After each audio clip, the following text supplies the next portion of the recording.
opgør i kirken.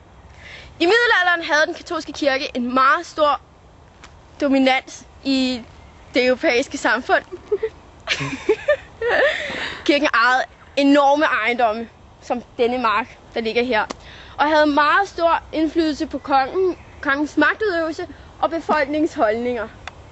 Vi stoler på dig! Hey, hey, den katolske præst. Hey, hey, John og Martin. Hey, hey, den katolske præst. Hey, hey, John og Martin. Hey, hey, den katolske præst. Hey, hey, John og Martin. Dag. Jeg er katolsk præst. Jeg er glad. For i årene omkring 1450 opfandt den tyske Johann Gutenberg trykpressen. Han begyndte at trykke Bibelen, og pludselig var Bibelen offentligt tilgængelig.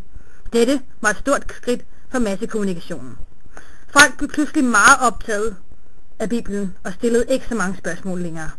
De blev faktisk så glade, at vi præster kunne begynde at tjene penge på det ved at sælge afladsbreve. Pengene blev skam brugt fornuftigt. Vi skulle bruge pengene til en ny Peterskirke i Rom.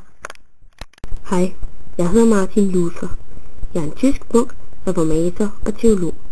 En teolog er en person, der er uddannet i gudsopfattelse og tro i en religion. Jeg er kristen og tror derfor på Gud den Almægtige. Fra jeg var 30 år har jeg haft teologiske synspunkter om kirkens myndighed, sakramenterne og mennesket og dets forhold til Gud. Jeg tager meget afstand fra kirkelig misbrug, f.eks. den måde, den katolske kirke lavede syndsforladelse på. Jeg kan støde til revolutionen og dannede de evangeliske lutherske kirker. Jeg er meget utilfreds med den måde, man fortolker testamenterne på, og ikke mindst den omsiggribende korruption, der prægede den katolske kirke. Jeg fik alle disse meninger i begyndelsen af 1500-tallet, hvor det for alvor gik galt. For at skaffe penge til en ny Peterskirke i Rom, begyndte den katolske kirke at sætte ud af helgens overskud af gode gerninger. Kirkelige agenter solgte afladsbreve, som lå en nedsættelse af den tid, brevets køber skulle opholde sig i skærsilden, inden han kunne komme i paradis. Det var jeg meget imod, så derfor reagerede jeg, og i 1517 offentliggjorde jeg en række kritikpunkter af den katolske kirke. Et af disse hovedpunkter var, at den kristne kun kunne få del i Guds nåde gennem tro og ikke gennem gerninger som bøn, faste eller gaver. Jeg mener også, at det er Bibelen og ikke paven, der er den højeste autoritet i alle forhold.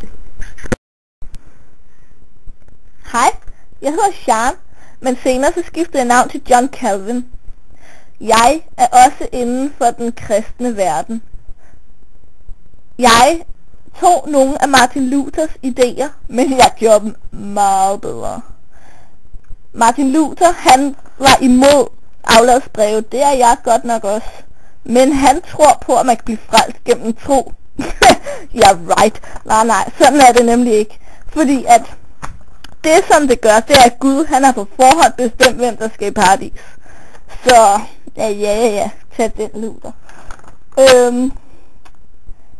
Jeg gjorde sådan, så at der kom en meget, meget streng kirketugt. Faktisk den strengeste.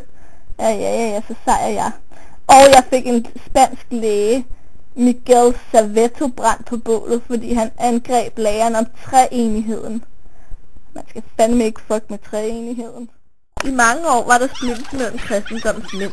Katolske præster var sure på reformatorerne, fordi de mente, at de prøvede at skubbe dem ud af religionen og kirken. Imellem de reformatorer var der blandt andet Martin Luther og John Calvin. De var uenige på mange punkter. Martin Luther mente blandt andet, at nadveren var, hvor man rent faktisk spiste og drak noget af Jesus' blod, hvor John Calvin mente, at det var en symbolsk handling. På den baggrund var der mange uenigheder og splittelser i mange år mellem Martin Luther og John Calvin.